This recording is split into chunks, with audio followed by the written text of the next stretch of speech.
kabar? Ibu berharap kalian dalam keadaan baik.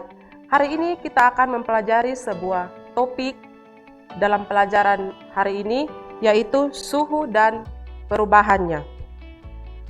Suhu selalu dibicarakan dalam kehidupan sehari-hari. Contoh, pada suhu berapa air dapat mendidih? Pada suhu berapa air dikatakan membeku? Dan pada suhu berapa dikatakan orang demam? Pasti ada muncul pertanyaan, apa itu suhu? Bagaimana cara mengetahui suhu benda? Mari kita membahas satu persatu. Yang pertama, pengertian suhu. Suhu adalah tingkat derajat panas suatu benda. Benda yang panas mempunyai derajat panas yang lebih tinggi daripada benda yang dingin. Indera perasa dan kulit dapat merasakan panas atau dingin. Namun, apakah indera merupakan pengukur panas dan dingin yang handal? Penting untuk diketahui, indera perasa memang dapat merasakan tingkat panas benda.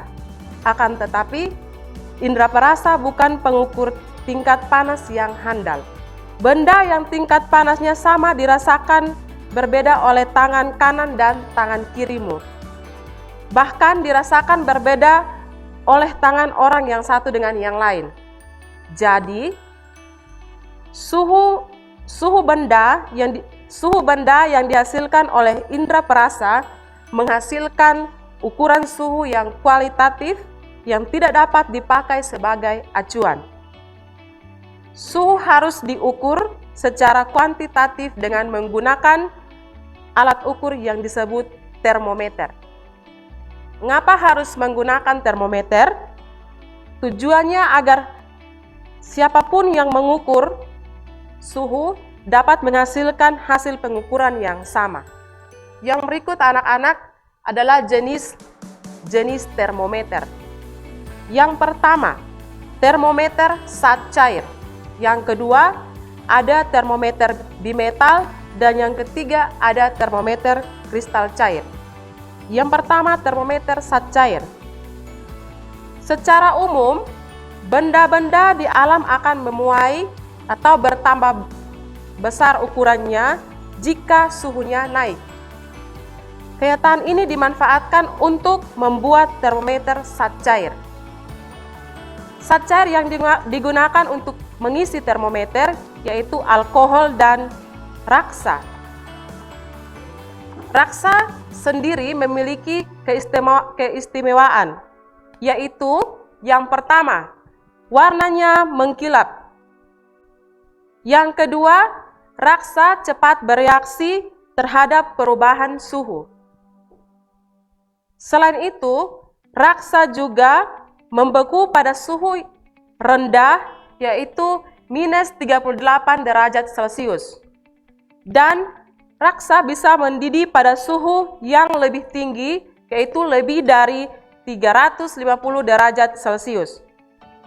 Sehingga dapat digunakan untuk mengukur suhu pada rentang suhu yang lebar. Namun, raksa memiliki kekurangan, yaitu raksa itu beracun sehingga berbahaya jika termometernya pecah. Yang berikut, ada beberapa macam termometer yang menggunakan zat cair. Yang pertama, termometer laboratorium. Termometer ini ada di laboratorium dan digunakan untuk mengukur suhu air panas. Skala suhu pada termometer laboratorium adalah dari minus 10 derajat Celcius sampai 110 derajat Celcius. Dan termometer laboratorium menggunakan raksa atau alkohol sebagai pengisinya. Yang kedua, termometer suhu badan. Termometer ini digunakan untuk mengukur suhu tubuh atau suhu badan manusia. Skalanya ditulis dari 35 derajat Celcius sampai 42 derajat Celcius. Yang kedua, termometer bimetal. Perhatikan dua logam yang jenisnya berbeda dan diletakkan menjadi satu pada gambar di samping. Jika suhunya berubah, bimetal akan melengkung. Mengapa? Karena logam yang satu memuai lebih panjang dibanding dengan yang lain. Hal inilah yang dimanfaatkan untuk membuat termometer yang dikenal dengan nama termometer bimetal. Yang ketiga, termometer kristal cair.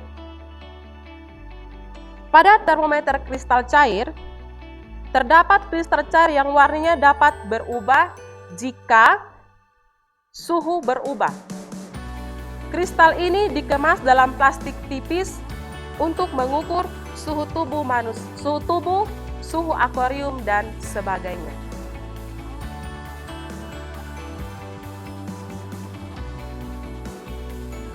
Penting untuk diketahui bahwa suhu harus diukur secara kuantitatif dengan tujuan agar siapapun yang mengukur menghasilkan hasil yang sama. Maka, dalam melakukan pengukuran suhu menggunakan termometer, satuan ukur tertentunya yang disebut dengan skala suhu. Berapa suhu tubuh manusia sehat? Kamu akan menjawab 37 derajat Celcius. Huruf C pada lambang itu adalah singkatan atau kependekan dari Celsius. Celsius merupakan salah satu contoh suhu atau skala suhu. Saat ini dikenal beberapa skala suhu. Misalnya Celsius, Fahrenheit, Reaumur, dan Kelvin. Kelvin merupakan skala suhu dalam sistem internasional. Jadi kalau dalam besaran pokok, satuan dari besaran pokok suhu adalah Kelvin. Skala Kelvin menggunakan 0 mutlak, tidak menggunakan derajat seperti pada contoh skala suhu yang lain. Pada suhu 0 Kelvin, tidak ada energi panas yang dimiliki oleh benda. Perbedaan skala suhu itu adalah angka pada titik tetap atas dan titik tetap bawah pada skala termometer tersebut. Nah, anak-anak silakan perhatikan gambarnya. Di situ ada gambar skala suhu. Yang pertama, skala suhu Celsius. Skala suhu Celsius memiliki titik tetap bawah 0 derajat Celcius dan titik tetap atas 100 derajat Celcius. Yang kedua, skala suhu pada Fahrenheit. Titik tetap bawahnya adalah 32 derajat Fahrenheit dan titik tetap atasnya 212 derajat Fahrenheit. Yang ketiga, derajat skala Reaumur. Titik tetap bawahnya 0 derajat Reaumur dan titik tetap atasnya 80 derajat Reaumur. Yang keempat, Kelvin. Skala Kelvin, titik tetap bawahnya 273 dan titik tetap atasnya 373. Mari kita membuat perbandingan masing-masing skala suhu tersebut. Skala Celsius berbanding Reaumur, berbanding Fahrenheit, dan berbanding Kelvin.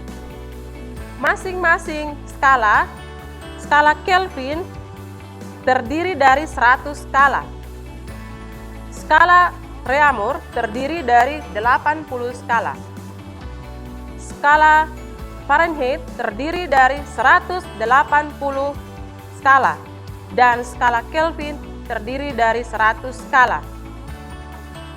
Hal ini bisa kita peroleh dari mengurangkan jumlah skala titik tetap atas dikurang titik tetap bawah. Untuk itu, bisa kita buat perbandingan skala Celsius berbanding skala Reaumur berbanding skala Fahrenheit berbanding skala Kelvin sama dengan 100 berbanding 80 berbanding 180 berbanding 100. Untuk skala-skala perbandingan skala ini, kita bisa perkecil dengan membaginya dengan angka 20. 100 bagi 20 hasilnya 5, 80 bagi 4. 80 bagi 20 hasilnya 4, 180 bagi 20 hasilnya 9, dan 100 bagi 20 hasilnya 5. Untuk itu, kita akan mendapat skala dengan perbandingan angka yang terkecil yaitu 5 berbanding 4 berbanding 9 dan berbanding 5. Melalui angka-angka ini kita bisa membuat konversi skala suhu. Dan kita bisa membuat rumusnya untuk menghitung. Konversi skala suhu itu adalah merubah skala suhu dari yang satu ke yang bentuk yang lainnya. Nah, persamaan atau rumus yang kita gunakan adalah C/5 sama dengan R/4 sama dengan F kurang 32/9 sama dengan K kurang 273/5. Mari kita lihat pada skala Fahrenheit di situ dikurang dengan 32. Mengapa? Karena titik tetap bawah dari skala Fahrenheit adalah 32. Demikian juga skala Kelvin, karena titik tetap bawahnya adalah 273 sehingga dikurang dengan 273. Beda dengan skala Celsius dan skala Reaumur karena titik tetap bawahnya adalah 0. Untuk itu, kita langsung ke penerapan rumus. Di sini ada 2 contoh soal yang bisa kita selesaikan. Yang pertama, tentukan 45 derajat Celcius sama dengan titik-titik-titik derajat Fahrenheit. Dan nomor 2, tentukan 25 derajat Celcius sama dengan titik-titik-titik derajat Reaumur. Untuk itu, mari kita selesaikan.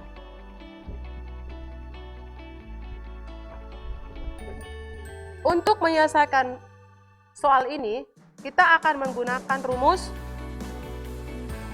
C/5 sama dengan R/4 sama dengan F dikurang 32/9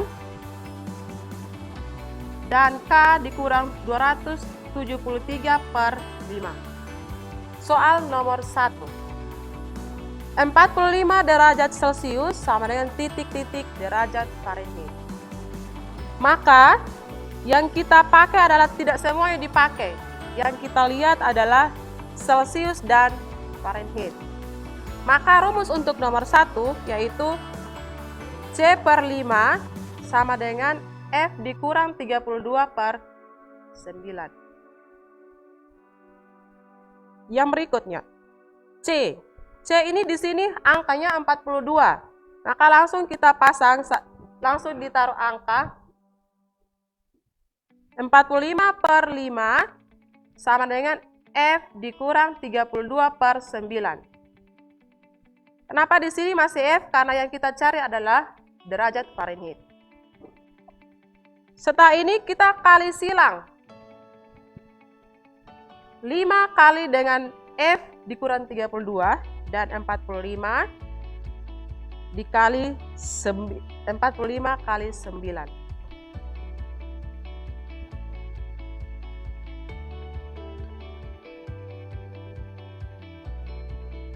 Untuk menyelesaikan ini, kita yang pertama dikali dulu 5 kali F, 5F dikurang 5 kali 32. 160. Yang berikut 45 kali 9.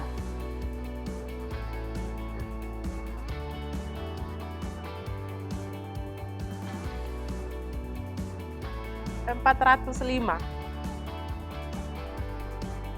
Yang berikut, penyelesaian yang berikut, kita pindahkan 160 ke ruas kanan. Karena di ruas kiri tandanya negatif, ketika dia pindah ke ruas kanan, tandanya akan berubah jadi positif.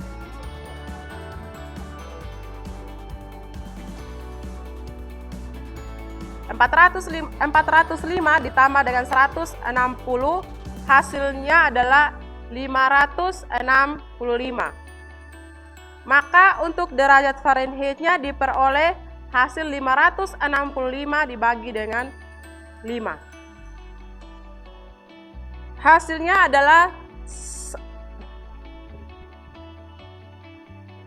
113 derajat Fahrenheit. Terima kasih. Yang berikut nomor 2.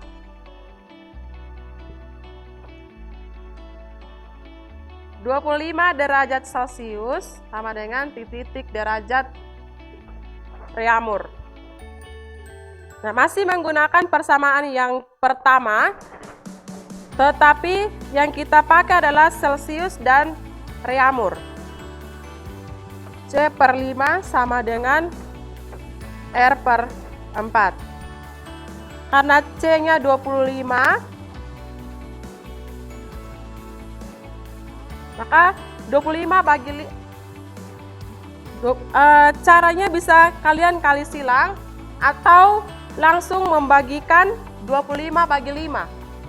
Jadi 25 bagi 5 sama dengan 5 sama dengan R/4. Nah, ini dikali silang. R sama dengan 20.